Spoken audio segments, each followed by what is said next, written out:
бодтой ойрхон дөхөн болгодог гэж би итгэдэг. Амен. За тэгээд би уншия. Зүрхээ бүү шаналга, Бурханд итэг, мөн надад итэг. Миний эцгийн гэрт орон байр олон бий. Тийм биш байсан бол би та нарт хэлэх байсан. Би та нарт орон байр бэлтгэхээр явна. Би явж та нарт орон байр бэлтчихвэл дахин ирж та нарыг өөртөө авнаа. Би хаана байна, та нар мөн тэнд байх болно. Миний явах газрын замыг та нар мэднэ гэж айлдваа. Томас түнд "Эзэн, та хаашаа явахыг бид мэдэхгүй. Бид тэр замыг яаж мэдэх вэ?" гэсэнд Есүс "Зам, үнэн, амь бол би байгаа юм. Хинч надаар дамжилгүйгээр эцэгт хүрэхгүй. Та нар намайг мэдсэн бол эцгийг минь ч мөн мэдэх болно. Одооноос эхлэн та нар түүнийг мэддэг болов. Мөн түүнийг харсан" гэв. Филипп түнд "Эзэн, бидэнд эцгийг харуулаач. Энэ л бидэнд хангалттай" гэв. Есүс "Би та нартай хамт ийм удаан байхад чи намайг таньж мэдсэнгүй гэж үү, Филиппэ? Намайг харсан нь эцгийг харсан. Гэтэл бидэнд эцгийг харуулаач гэж чи яаж хэлнэ вэ? Би эцгийн дотор, эцэг миний дотор байгаа гэдэг чи итгэхгүй байна уу? Миний та нарт хэлж байгаа үгсийг би өөрөөсөө хэлээгүй. Харин миний дотор оршигч эцэг үйлсээ хийж байгаа юм аа. Би эцгийн дотор, эцэг миний дотор байгаа гэдэгт надад итгэх түн. Эс бөгөөс үйлсийн учир надад итгэх түн. Үннээр би та нарт хэлье. Надад итгэдэг нь миний хийдэг үйлсийг бас хийх бөгөөд эдгээрээс агуу ажлуудыг ч хийх болно. Учир нь би эцэгтэй очино. Та нар нэрээр минь юу ч гуйсан эцэг хүүгээр алдаршуулгадахын тулд би түүнийг үйлдэнэ. Та нар нэрээр минь юм гуйвал би түүнийг чинь үйлдэнэ. Та нар намайг хайрладаг бол тушаалуудыг минь сахи. Би эцгээс гуйхад тэр та нарт өөр туслагчийг өгнө. Тэр нь та нартай үрд хамт байна. Тэр бол үнний сүнс бөгөөд түүнийг харахгүй мэдэхгүйгээсээ болж ертөнц түүнийг хүлээн авч чадахгүй. Тэр та нартай хамт байх бөгөөд та нарын дотор байх тул та нар түүнийг мэднэ. Амен. 14-р бүлэг эхлэхдээ зүрхээ бүү шаналга гэж эхэлж байна. Бидний дотор зүрхийн шаналж байгаа хүмүүс байгаа юу? Магадгүй таны сэтгэлийг зовоож байгаа зүйлс байгаа юу? Яг одоо зовоож байгаа зүйлс байна уу? Эсвэл та саяхан зовоож исэн зүйлс байгаа юу? Эсвэл та ирээдүйн талаар ойлгомжгүй, тодорхойгүй, яах нь мэдэгдэхгүй байгаа учраас зүрхийн шаналж байна уу? Эсвэл таны ойр дотны хэн нэгэн өвчтөй, эсвэл хэн нэгэн ойр дотны нэгнээ алдсан учраас ч юм уу зүрхэн шаналж байгаа тэр нэгэн бидний дунд байна уу? Янз бүрийн байдлаар бидний зүрх шаналдаг. Заримдаа бид шал хэрэггүй, үнэхээр болохгүй зүйлс санаа зовдөг. Хүний зүрхээ шаналгаж байгаа зүйлсийн би хэн нэгэн тоосныг мэдгүй судалгаа хийж үзсэн хүмүүс 75% орчим нь ямар ч тохиолдохгүй тэр зүйлсэд ирээдүйн төлөө санаа зовж байна гэж хэлсэн. Харин үнэхээр бодит бас шаналгадаг, бидний зүрхийг шаналгадаг зүйлс бас байгаа тийм ээ. Тэгвэл энд өнөөдөр эзэн хэлэхдээ зүрхээ бүү шаналга гэж хэлсэн байна. Зүрхээ бүү шаналга. Бидний уншиж байгаа 13-аас Иохан 13-аас 17 дугаар ишлэл бүлэг хүртэл нэг оройн үйл явдал гарч байгаа. Нэг оройн үйл явдал. Тэгээ тэр ямар оройн үйл явдал вэ гэхээр дээгүр өнгөрөх баяр, бас галгасал баяр гэж хэлдэг. Тэр баяр юудэчүүдийн баяр болох гээд үүний өмнө болж байгаа оройн 4 дахь өдрийн орой болж байгаа нэгэн зоогийн тухай гарч байгаа. Есүс Христ эцэг рүүгээ яваад үнэхээр загалмай дээр цовлогдохын өмнө хамгийн сүүлийн удаа хоол идж байгаа, зоог барьж байгаа тийм үйл явдал гарч байгаа. Яг энэ үйл явдал болж явах үед 13 дугаар бүлгийг харах юм бол маш сонирхолтой ийм хэсэг явж байна. Есүсийн дагалдагч нар яаж итгэжсэн бэ гэхээр Есүс Христийг бид нар дагах юм бол тэр Есүс Христ бол үнэхээр Израильд хаанчлалыг сэргээх, мөнхийн тэр Бурхны амласан хаанчлалыг сэргээх, цаашид дарлал зовлон гэж байхгүй болох ийм чухал нэгэн одоо хаана нь ирсэн байна гэж тэд итгэж байсан. Тийм учраас одоо орж ирээд яг хаанчлалыг сэргээх гэж байна. Одоо цаг мөч болж байна. Одоо л бидний амьдрал тэгшрэх гэж байна гэж магадгүй бодож байсан баг. Одоо л бид нэг юмд хүрэх гэж байна да гэж бодож байсан байж магадгүй. Яг л тийм бодол сэтгэл бидний дунд сэтгэл ер нь байсан гэсэн. Харин 13 дугаар ишлэлийг харах юм бол Есүс Христ нэг л сонирн байгааг тухай бид анзаарч байна. Тэр бүр боол мэт дагалдагчдынхаа, шавнарынхаа хөлийг угаагаад ихсэн баг. Та яаж ийн вэ гэж. Тэгээ зогсохгүй тэр яах вэ гэхээр тэр удахгүй би явах болно гэдгийг хэлж байгаа. Мөн бүр Симон Петр рүү хандаад чи намайг үгүйсэх болно, гурамтаа үгүйсэх болно. Үүр цайхаас өмнө гурамтаа үгүйсэх болно гэж хэлж байгаа. Дахиад онготхоос өмнө. Энэ бүгдийг сонссон дагалдагчд яасан бэ гэхээр зүрхэн яасан байх вэ? Шаналсан баг. Зүрхэн шаналсан. Тэгээ зогсохгүй бид нар 13 дугаар бүлгийг харах юм бол Есүс Христ өөрөө маш их шаналж байгаа тухай анзаарч байна. Тэр зүрх шанална гэдэг нь хүмүүст байдаг л зүйл баг. Тийм үү? Тэр утга Есүс Христ хүртэл шаналж байгаа тухай гарч байна. Харин Есүс Христ өөрөө хэлэхдээ зүрхээ бүү шаналга гэж хэлж байна. Зүрхээ бүү шаналга. Зүрхээ бүү шаналга гэж хэлэхдээ шаналгахгүй байх шалтгаануудыг цааш нь дурдсан байна. Ингэхдээ Бурханд итэг мөн надад итэг гэж хэлж байгаа. Тэгэхээр итгэл гэдэг зүйл өнөөдөр бид базаад итэг, хайрал юу гэж хэлсэн мөлий? Сахи гэсэн 3 үгэнд өнөөдрийн сургаал бас явж байгаа, багтаж байгаа. Итэг, хайрал, сахи. Тэгэхээр Есүс эзэн итэг гэж хэлж байна. Бурханд итэг, надад итэг. Тэгэхээр итгэл гэдэг бол Бурхантай харилцах харилцааны хүмүүн төрлөختн Бурхантай харилцах харилцаанд холбож өгдөг тэр гол түлхүүр байх. Итгэл. Бид итгэлгүйгээр Бурхантай ямар ч харилцах боломжгүй. Тийм учраас итэг гэж хэлж байгаа.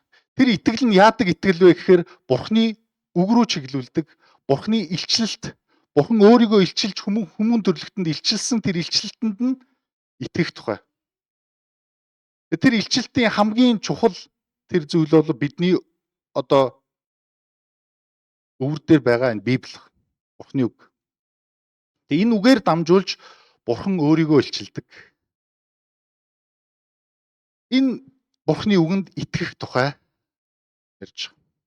Бурхан өөрийгөө илчилсэн учраас тэрхүү Бурханд илчлэлтийн дагуу Бурханд итгэх тухай ярьж байгаа. Бурхан хүүгээрээ дамжуулж өөрийгөө илчилсэн учраас Есүс Христ надад итэг гэж хэлж байгаа. Амен. Иохан ном эхлэхдээ үг Бурхантай хамт байсан тэр үг. Үг нь Бурхан юм а гэж хэлсэн. Тэр Бурхан бол өөрөө бидний дунд бууж ирсэн тэр Бурхан болох Есүс Христ юм а гэж хэлсэн.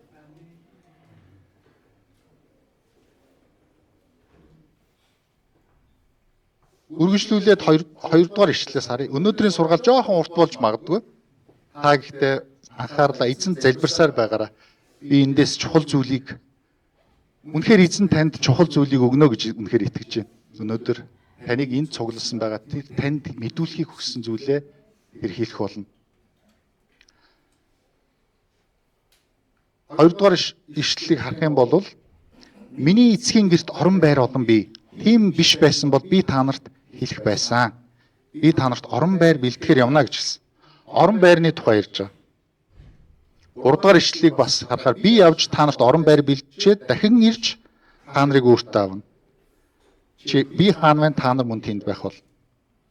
Орон байрны асуудалтай хүн байна уу? Орон байрны асуудалтай хүн байгаа юу? Одоо ч асуудалтай хүмүүс бас байж л байгаа бох тийм ээ. Орон байрны асуудал гэдэг бол ерөөсөө Монголд ч биш, Улаанбаатарт ч биш, ер нь дэлхийд даяар байдаг асуудал юм бэл. Ерөөс та ганцаараа орон байрны асуудалтай хүн ерөөсөө биш.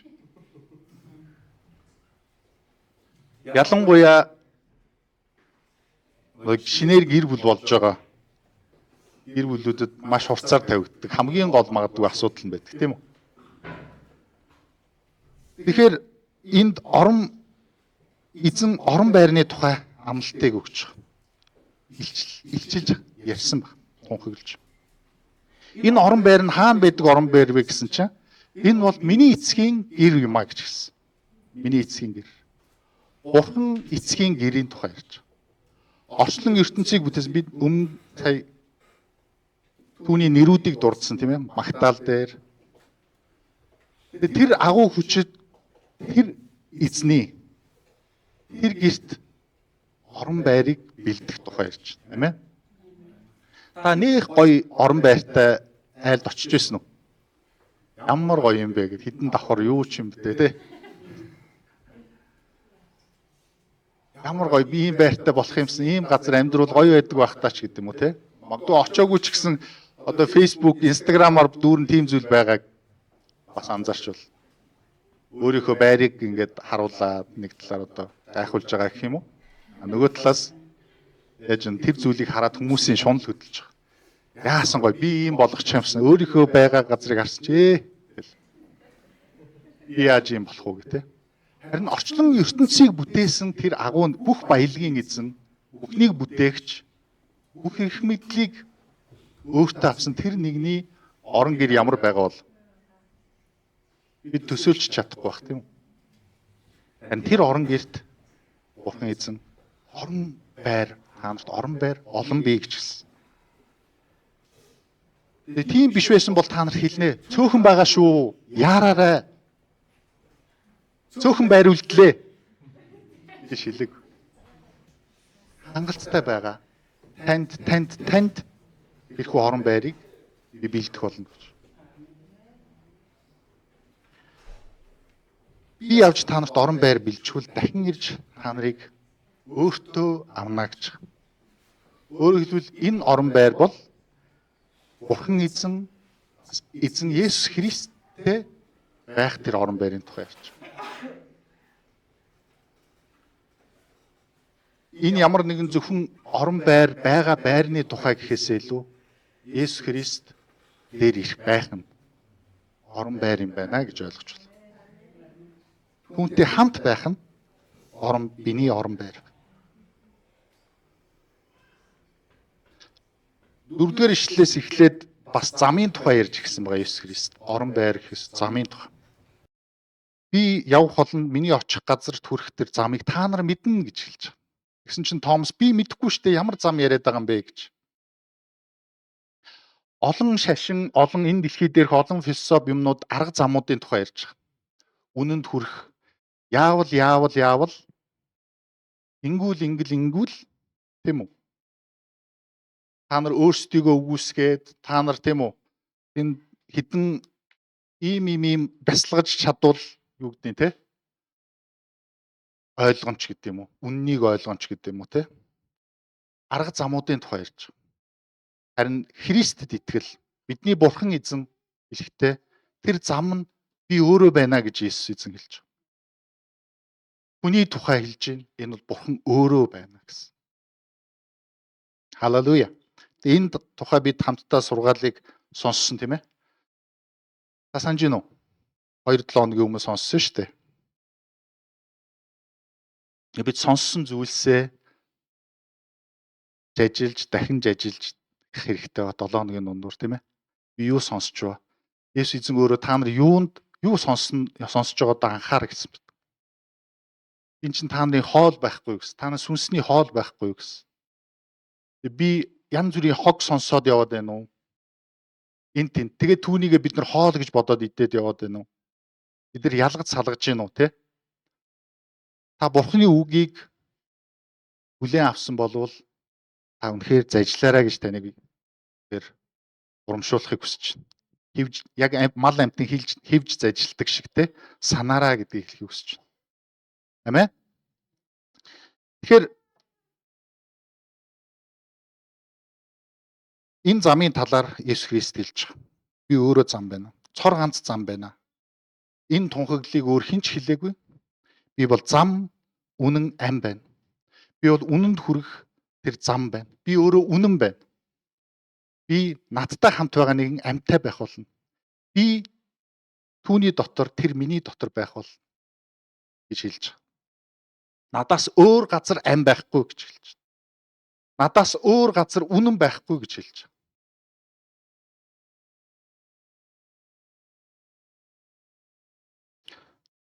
Үргэлжлүүлээд 7-оос 11-р бүлэг дээр 11-р ишлэл дээр эцэг ба хүүгийн тухай гарч байгаа. Эцэг ба хүүгийн тухай.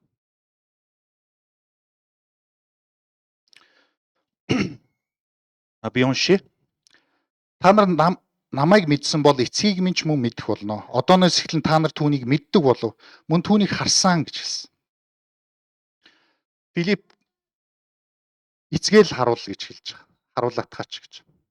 Өөрөөр хэлбэл Есүс Христийг дагж исэн тэр хүмүүс 3 жилийн турш дагж исэн дагалдагч нар нь хэнийг хараад хэнийг таньж мэдээд байгаагаа ойлгоогүй байсан.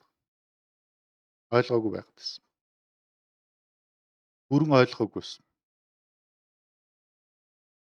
Тэр төгс хүчит тэр бурхан өөртөө нь ярьж байгааг ойлгоогүй байсан гэсэн. Тэр төгс хүчит бурхан өөрлөө нь харж ярьж байгааг ойлгохгүй байсан гэсэн. Тэр төгс хүчит бурханы Есүс Христийн амнаас гарч байгаа үг бурханы үг байсныг шууд бурхан ярьж байгаа гэдгийг ойлгоогүй байсан гэсэн. Намайг таньж мэдсэнгүй юу? Надтай хамт ийм удаан байхад гэж Есүс Христ хэлж байгаа. Бидний саяны уншсан энэ 11-р ишлэл хүртэл 12-р ишлэл хүртэл ер нь бол итгэл бид нар итгэх гэдэг үгэн дээр явж байгаа. Итгэл гэдэг үгнүүд байнга давтагдж байгааг та анзаараар. Тэгээ бид нар ер нь Иохан номыг эхлээл харах юм бол 3 дугаар бүлгээс эхлээл дагалдагч нь Есүст итгэсэн тухай гайхамшигыг хийсэн. Итгэсэн гэж яваад байгаа. Тэгэхээр бидний энэ итгэл гэдэг зүйл бол нэг удаа итгээд болчдөг, дуусчдаг зүйл биш үү? Итгэлээс итгэлд гэж хэлдэг. Бид итгэлээс итгэлд өсөж байгаа. Итгэл бол итгэвчтэй. Тэр нэг удаа итгээд дуусчдаг зүйл биш. Нэг л итгэсэн бол бүх зүйл гүйцээ гэж байгаа биш. Харин энэ өдөр бүр бидэнд итгэлж амьдрах тэр итгэлийг бурхан биднээс шаардж байгаа. Итгэл. Бурханд итэг, надад итэг.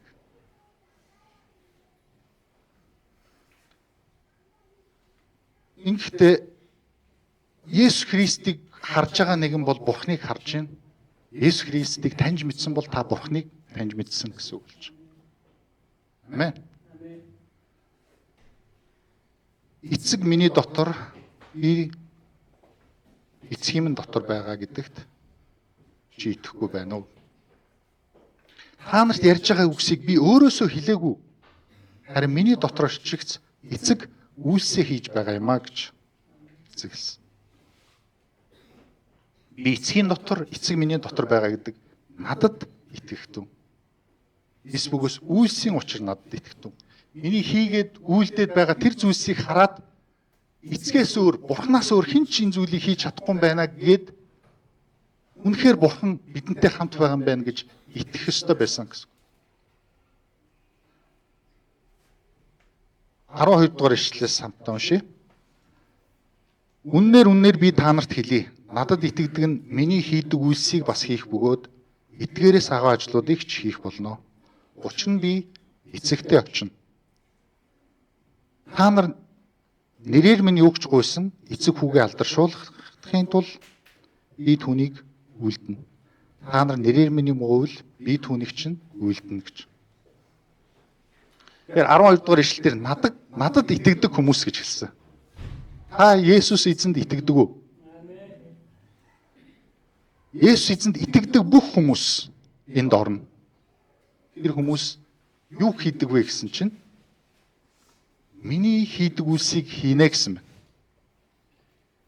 Есүст итгэдэг бүх хүмүүс Есүс эзний хийдэг үйлсийг хийнэ гэж хэлсэн. Амен. Энэ ямар үйлс юм болоо гэж та бодож байна. Энэ ямар үйлс юм болоо? Есүс Христ юуны тулд энэ дэлхий дээр ирсэн бэ? Тэр ямар ажлыг гүйцэтгүүлэхийн тулд орчлон ертөнцийн хүн болж мэндэлсэн бэ? Тэр Бурханаас тусгаар салангад байгаа үр тусгаарлагдсан тэр хүмүүсийг бурхан дээр авчрахын тулд тэрдгээрийг бурхан руу чиглүүлэхийн тулд үр болохын тулд тэр өөрөө зам болохын тулд ирсэн.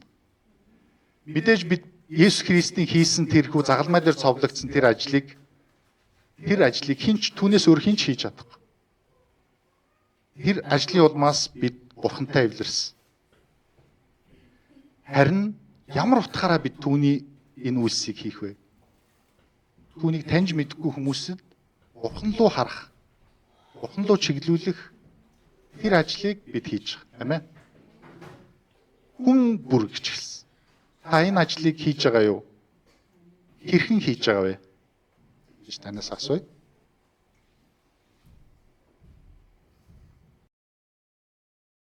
Үргэлжлүүлээд энэ ажил эдгээрээс агуу ажлуудыг ч хийх болно гэж хэлсэн.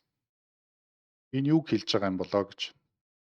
Олон хүмүүс энэ зүйлийг харахтаа Есүс Христийн хийжсэн гайхамшигын тухай ярьж байна гэж бодсон. Тэгэхээр бид нар уг нь Есүс Христийн хийсэн гайхамшигыг илүү хийх ёстой. Тийм биш бол бид нар үнэхээр итгэгч биш юм биш үү гэж заримдаа ингэж хандж. Тэгвэл бид арай төөрөлдсөн байна гэж хэлэх бол. Яг 1-р Коринт 12 дугаар бүлэг дээр сүүл 12 дугаар бүлгийн 28-аас 30 дугаар бүлэг ишлэл дээр хүмүүст өгөгдсөн Бурхны өгдөг бэлгүүдийн тухай яригдж байна. Энэ бэлгүүдийн янз бүрийн бэлгүүд байдаг тухай. Тэ? Энэ дотор гайхамшигыг үйлдэх эдгэх бэлгүүдийн тухай байгаа. Бүгдээр тэр хэсгийг олж харж уншъя. 1-р Коринт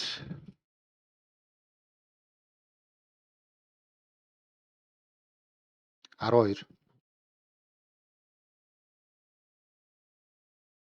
За би 30 дугаар 29-30-ыг л уншъя.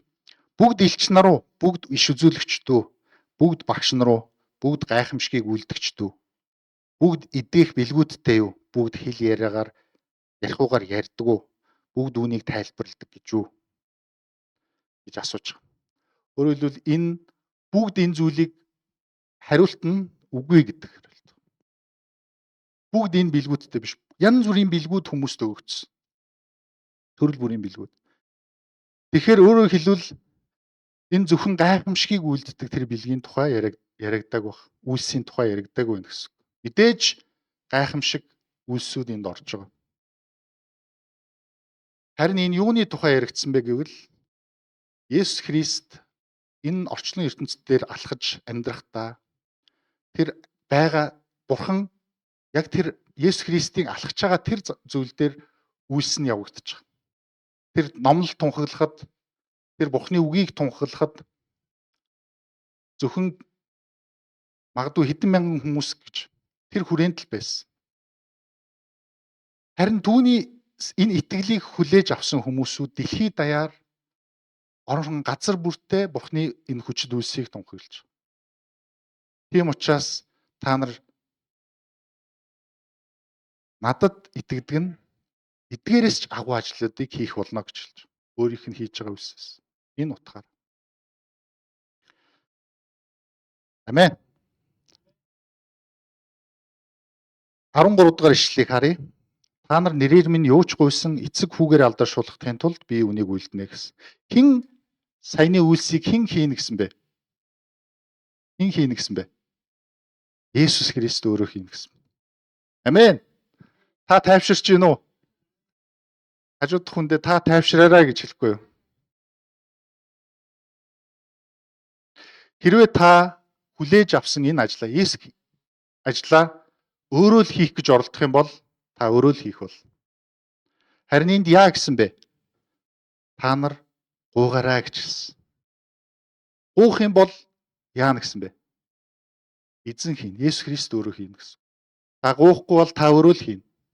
Та өөрөө хийх юм бол ямар төвшөнд хийх вэ? Харин та гуугараа. Түүний хүч чадлыг, түүний оршихуйг, түүний тусламжийг гуугараа гэж хэлж байна. Их юм бол Есүс эзэн өөрөө хийж байгааг та нар анзаарах болно, харах болно гэж. Та ингэх юм бол та ядрахгүй. Харин та гуйж гин үү? Та Гуугараа. Амен. Хажууд хүндээ гуугараа, эзнээс гуугараа гэж хэлэхгүй юу? Амен. За бид нар итгэл гэдэг хэсгийн тухай ерөнхийдөө бол гурван зүйлсийн нэг нь л дуусч шүү. За 15 дугаар ишлэлээс гэхдээ бидэнд гурван ишлэл байна. Үргэлжлүүлээд уншия. Та нар намайг хайрладаг бол тушаалуудыг минь сахи гэж хэлсэн байна. Та нар намайг хайрладаг бол тушаалуудыг минь сахи. Саяхан би нэг хүүдээ нэг тийм гэр бүлийн цаг бид нар гаргадаг. Гэр бүлийн цаг ярилцлага хийдэг. Тэгээ ярьж агаад за хүүдээ нэг үүрэг өгсөн байхгүй. Аль хүүдээ гэдгийг хэлэхгүй. Үүрэг өгсөн. Тэгээ 7 хоногийн дараа гэхэд чи надад эргээд яг энэ дээр ингээд төлөвлөгөө гаргах үүрэг өгсөн. Өөрийнх нь хийж чадах тэр л үүрэг л дээ. Тийм хэцүү бол биш. Яаж төлөвлөх тухай би бас ерөнхийдөө хэлж өгсөн. Тэгээд эргээд надтай ярилцаарай гэсэн чи чимээгүй болцсон. Тэгээд би 2-7 хоногийн дараа дахиад нөгөө гэр бүлийн цагаа хийж байгаа. Гэр бүлийн цаг арай болохоос өмнө асуусан. Чи яасан бэ? Гаргасан уу нөгөө төлөвлөгөө гэсэн чи үгүй гэдэг. Тэнгүүт би яасан байх вэ? Юу гэж бодож байна? Бухимдал төрн тийм үү? Бухимдал төрн. Та хин нэгнээс тийм хүлээлт үүсээд ингээрэ тэгэрэ гэчээд эргээд яах вэ? Магадгүй дахиад нэг 7 хоног би өгж байгаа байхгүй юу? Хийгээд хэрэг. Тэгээ эргээд асуусан чи ерөөсөө ер нь бол тийм нэлээд хинэггүй байртай ер нь хийгээгүй л гэж. Тэгээ надад бол тухайн үед маш бухимдал төрсөн. Яагаад хийгээгүй юм бэ гэв. Яг тэр үед яасан бэ гэхээр эзэн надтай ярьсан баг. Эзэн надтай ярьсан. Би нөгөө бухимдсан хүүтэйгээ ярилцж байгаа энэ үед эзэн над руу ярьсан. Ярьсан. Миний өгсөн үүрэг даалгаврыг чи хэр хийж байгаа вэ гэж. Тэгээ би тэр үед шууд яасан байх нь. Нөгөө бухимдсан байсан нэгэн эсэргээрээ эзний өмнө жижигэрч байгаа. Нэрээ яасан болоо гэж. Тэгээ эргээд би хүүдээ яагаад хатуу хандж байгаагаа би ойлгосон. Хатуу хандж байгаагаа ойлгосон. Үнэхээр эзэн надад ийм үүрэг даалгавар өгөхөд би тийм байж чадж байгаа болов. Би эзнийг хичнээн удаа бохимдуулсан бол харин тэр уур бохимдол нь ха дагуу эзэн надад хандаагүй. Харин нэгүслийнхээ дагуу эзэн хандсан. Дахиад боломжийг өгдөг. Миний бүх уур бохимдол чиний өмнөөс чиний энэ чадахгүй байгаа зүйлсийн чинь төлөө Есүс Христ дээр буусан гэж хэлж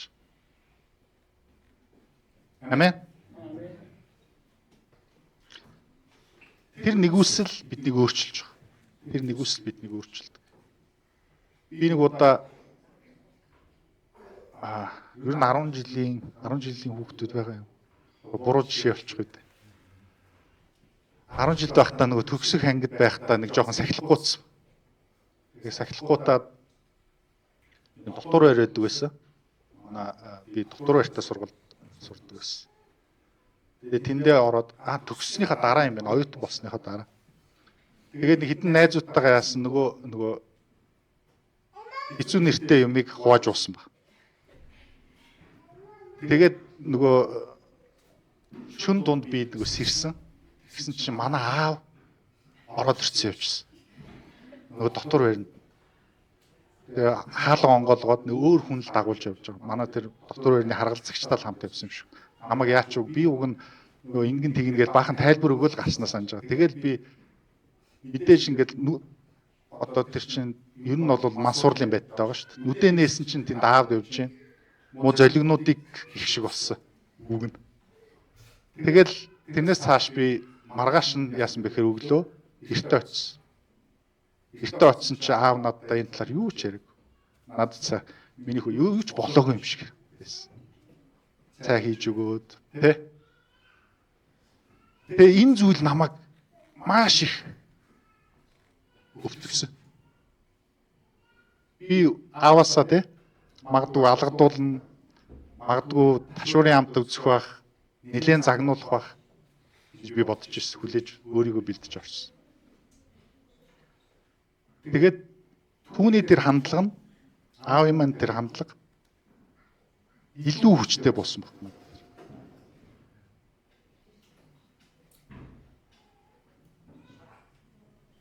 Тэгээ би дахиж аавынхаа өмнө ямар нэгэн байд би тэнд итгэгч биш байсан л да.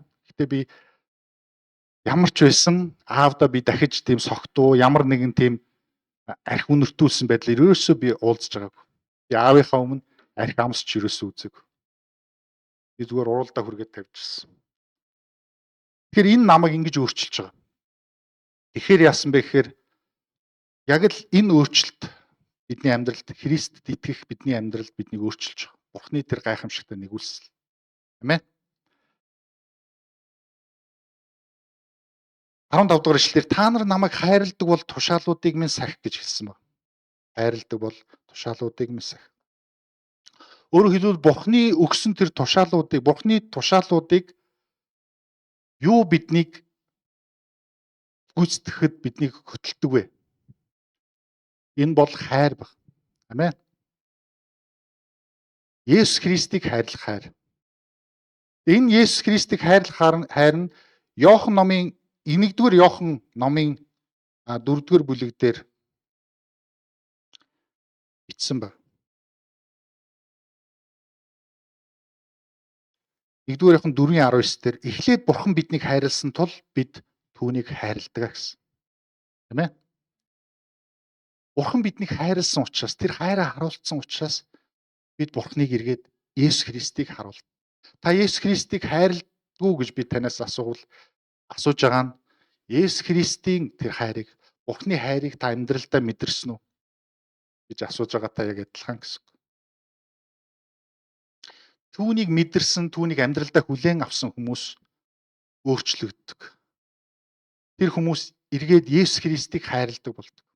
Есүс Христ миний амьдралын хамгийн чухал нэгэн юм байна. Юугаар ч сошгүй эрдэнэ юм байна. Есүс Христ бол бүх зүйл юм байна гэдэг тэр зүйл рүү ирж байгаа. Энэ зүйл бол бид Есүс Христийг хайрлаж байна гэж хэлсэн тэр дохио болж байгаа. Тэмдэг болж байгаа. Намайг та нар хайрлаж байгаа бол тушаалуудыг минь сахих. Тэгвэл ямар тушаалууд юм бэ гэж та бас асууж магадгүй юм. Ямар тушаалууд юм болоо гэж. Тэгээ би Иохан номыг харлаа. Иохан номыг анзаарахаар Иохан номын 1:1 дээр намайг хүлээн ав гэж тушаасан байна. 1:43 дээр намайг даг гэсэн байна. Бидний өнөөдөр үзэж байгаа 14:1 дээр Бурханд итэг, надад итэг гэсэн байна. 13:34 дээр бидний өмнөх бүлэг дээр та нар бие биенээ хайрал. Би та нарыг яаж хайрласны адилаар бие биеэ хайрлаа гэсэн. 15 дугаар бүлэг дээр 15:4 дээр миний дотор бай гэсэн тушаал байна. 15 дугаар бүлгийн эсдэр хайранд минь бай гэсэн байна. 14-ийн 13, 15-ийн 7 дээр гуй юу хүснээ гуй гэсэн. Ийм тушаалуудыг эзөгсөн байна. Амен. Тэгээ энэ тушаалууд дотор тушаалууд гэж хэлсэн учраас эдгээр зүйлс олон тоон дээр би ярьж байна. Энэ дундаас хамгийн жин дарж байгаа 13:34 дахин хэлэгдэж байгаа энэ зүйлийг би дахиад уншия.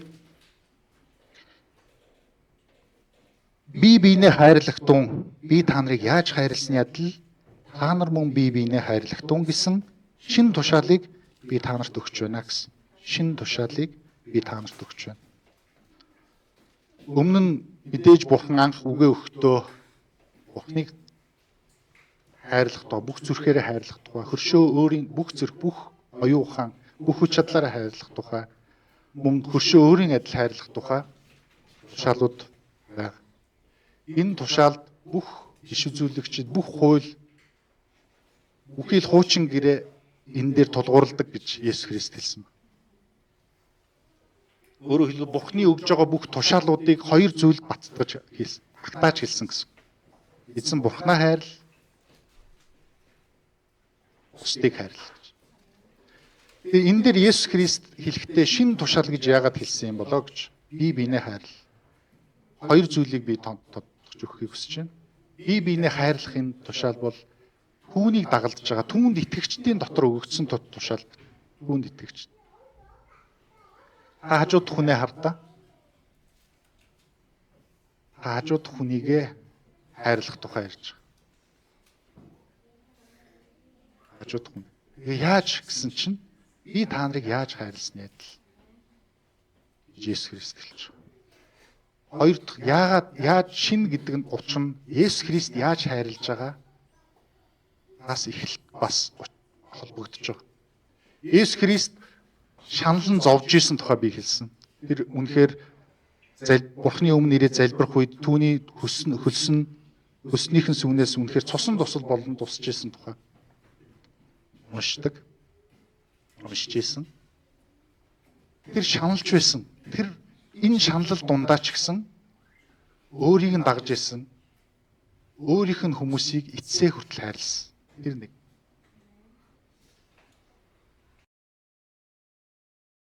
Тэгээд зогсохгүй тэр би та нарыг анд нөхдөө гэж дуудах бол анд нөхдийнхөө төлөө амиа өргөхөөс илүү агуу хайр гэж байхгүй гэж хэлсэн. Халелуя. Тиймээс Бурхан биднийг хэрхэн хайрласны адил, Есүс Христ биднийг хэрхэн хайрласны адил бид бусдыг хайрлах нь Бурханаас өгшин бидний тушаал байна. Энэхүү тушаалыг биелүүлэхийн тулд үргэлжлүүлэн уншицгаая. Би эцгээс гуйхад тэр та нарт өөр туслагчийг өгнө. Тэр нь та нартай хамт үрд байна. Тэр бол үнний сүнс бөгөөд түүнийг харахгүй мэдхгүйгээсээ болж ертөнц түүнийг хүлээн авч чадахгүй. Тэр та нартай хамт байх бөгөөд та нарын дотор байх тул та нар түүнийг мэднэ гэсэн. Амен. Өөр туслагчийг эцгээс Есүс Христ гуйхад өөр туслагчийг илгээх болно гэж хэлж байгаа. Өөр туслагчийг илгээх болно. Өөр гэдэг энэ үг нь утга нь яг надтай адилхан тэгээ дахиад нэг гэсэн утга. Яг утгатай байх. Их хэлнээс нь харах юм бол. Надтай яг адилхан. Тэ? Өөр надаас тустай. Өөр нэг. Тэгээд тэр туслагчийг өгнө гэж. Туслагчийг би та нарт зүгээр амьдралыг чинь анзаарч харах тийм хүмүүсийг харгалзагчийг өгнө гэж Есүс Христ хэлэв. Хэрвээ бид нар амьдралдаа зүрхэн шаналаад зовж байгаа хэн нэгийг хараад хөөхий тийм ээ. Миний хүү зовж ин доо гэд харж байгаа тэр зүгээр харгалзагч анзаарч байгаа тэр нэгнийг гэж хэлэв. Тэр бидний төвшөнд бууж ирээд бидэнд тусалдаг тэр туслагчийг эзэн өгнө гэсэн. Амен. Тэр туслагч нь Есүс Христтэй яг адилхан гэсэн. Есүс Христийг дагалдагч нар нь та явчих юм бол бид яах юм бэ гэж хэлж байгаа. Харин Есүс Христ тэр туслагчийг өгөх болно гэж яг надтай адилхан өөр нэгэн туслагчийг Бурхан илгээх болно. Тэгээ тэр нь та нартай үрд хамт байх болно гэж хэлсэн. Үрд хамт байх болно. Өчигдөр байгаад өнөөдөр явцдаг туслагч биш. Өнөөдөр байгаад маргааш явчих тэр туслагч биш. Амен. Үрд тантай хамт байхаар ирэх тэр туслагчийг Бурхан илгээх болно гэж хэлсэн. Энэ нь түүнд итгэгчдээр байх бол. Бид итгэх тухай ярьсан. Түүнд итгэгчдэд Бурхан ариун сүнсээ өгдөг. Туслагчийг илгээдэг. Тэгээ тэр туслагч хаана байна вэ гэсэн бэ? Тэр бол үнний сүнс бөгөөд тэр та нартай хамт байх бөгөөд та нарын дотор байна гэж хэлж байгаа. Надтай хамт, тантай хамт, таны дотор, миний дотор Бурхан өөрөө ирэх тухай хэлж байгаа. Та энэ нууцад итгэж хүлээж авсан уу? Энэ хүү үгэнд та итгэдэг үү? Бурхан бүх хүч чадал тэр эзэн таны дотор ирээд танд тусалдаг тухай. Бүр таны дотор шүү дээ.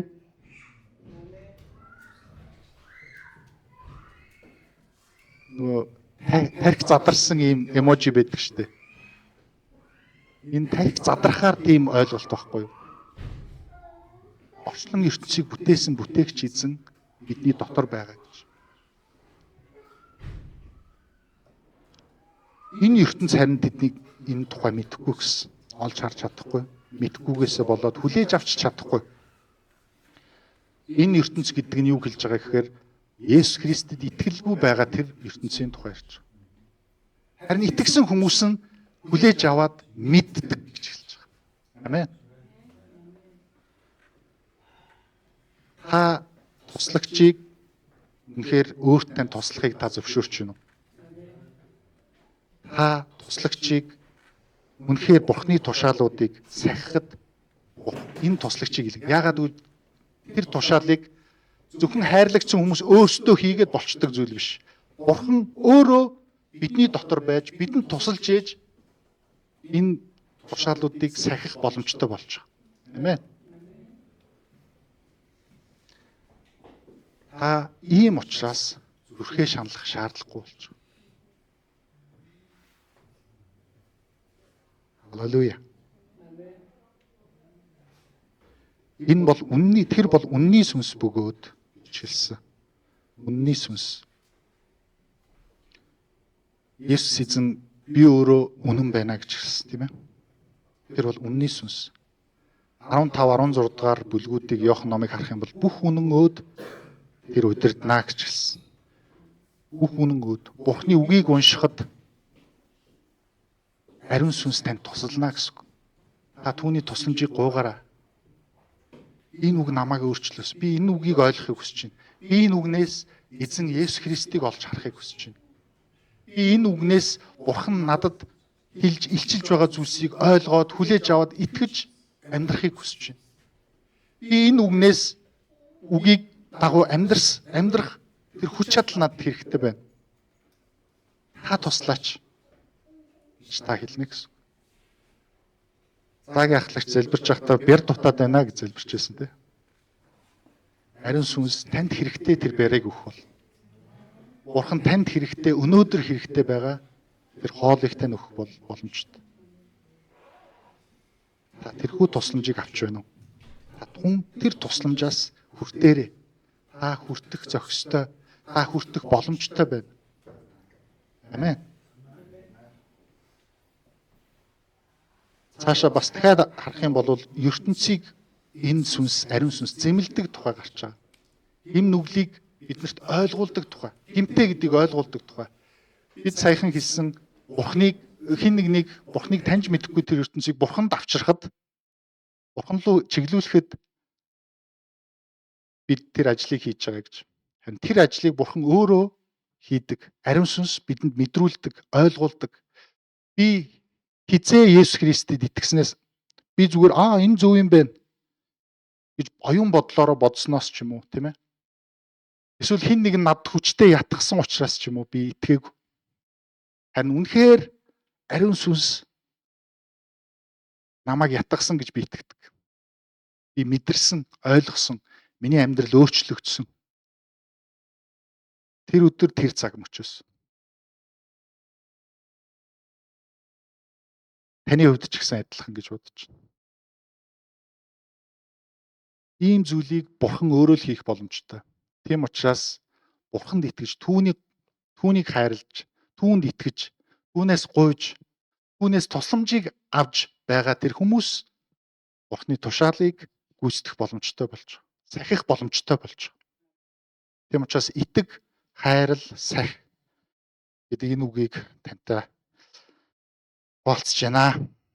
Тэгээд өндөрлөх гэж байна. Энэ зүйлийг Бурхан эзэн өөрөө хийсэн. Есүс өөрөө жишээ болон харуулсан. Тэр зүрхийн шаналсан ч гэсэн тэр итгэсэн. Би энэ л ажлын төлөө энэ дэлхий дээр илгээгдсэн юм байна гэж эцэгтэй итгэсэн. Тэгээд тэр хайрлсан. Тэр өөрөд нь итгэн дагсан тэр хүмүүсийг эцсээ тултал нь хайрлсан. Тэр хайрынхаа улмаас загалмай дээр өөрийнхөө цусаар, өөрийнхөө махан биеэр энэ хайрыг харуулсан. Тэр таны төлөө загалмай дээр цовдлогдсон. Хэн нэгэн зөв хүний төлөө хэн нэгэн үххийг зүрхлэхгүй байх гэж Ром ном хэлж байгаа. Сайн хүний төлөө хэн нэгэн магадгүй үххийг сонгож магадгүй юм. Харин Бурхан биднийг нүгэлтнүүд байхтал загалмай дээр өөрийгөө тушаасан. Өөрийнх нь хувьд харахын аргагүй тэр бохир тэр дунд байгаа биднийг харж, таныг харж тэр загалмай дээр цовдлогдсон. Өөрийнхөө амийг таны төлөө өргөсөн байна. Тэр хайрлсан, тэр таныг хайрлсан. Тэр одоо ч гэсэн хайрласаар байгаа. Өөрийнхөө үгээр энэ цаг мөчид ч гэсэн тэр таныг хайрласаар байна. Та ганцаараа биш. Амен. Та хажууд хүндээ хэлэхгүй, та ганцаараа амьдраагүй гэж хэлэхгүй.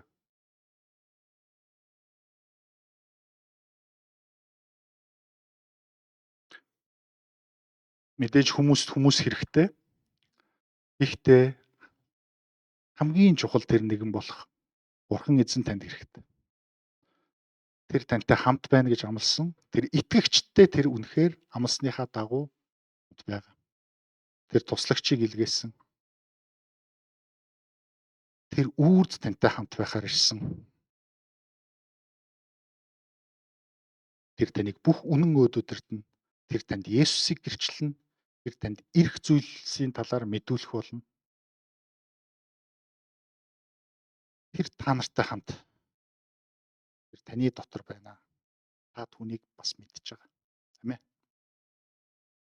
Есүс эзэн тэр эцэгтэй хандаж залбирахдаа би таны хийгээрэй гэж хийсэн зүйлсийг ажлыг нь гүйцэтгээд би таны газар дээр алдаршуулсан гэж хэлсэн. Өөрөөр хэлбэл тэр сахисан, тэр гүйцэтгсэн. Тэр дуулууртай байсан. Бүрэн дүүрэн гүйцлээ гэж тэр загалмай дээр хэлсэн. Халелуя. Хамтдаа эзний өмнө залбирталтайгаар ирцгээе. Хүн талархацгаая. Мөнхийн эзэн Аава баярлалаа.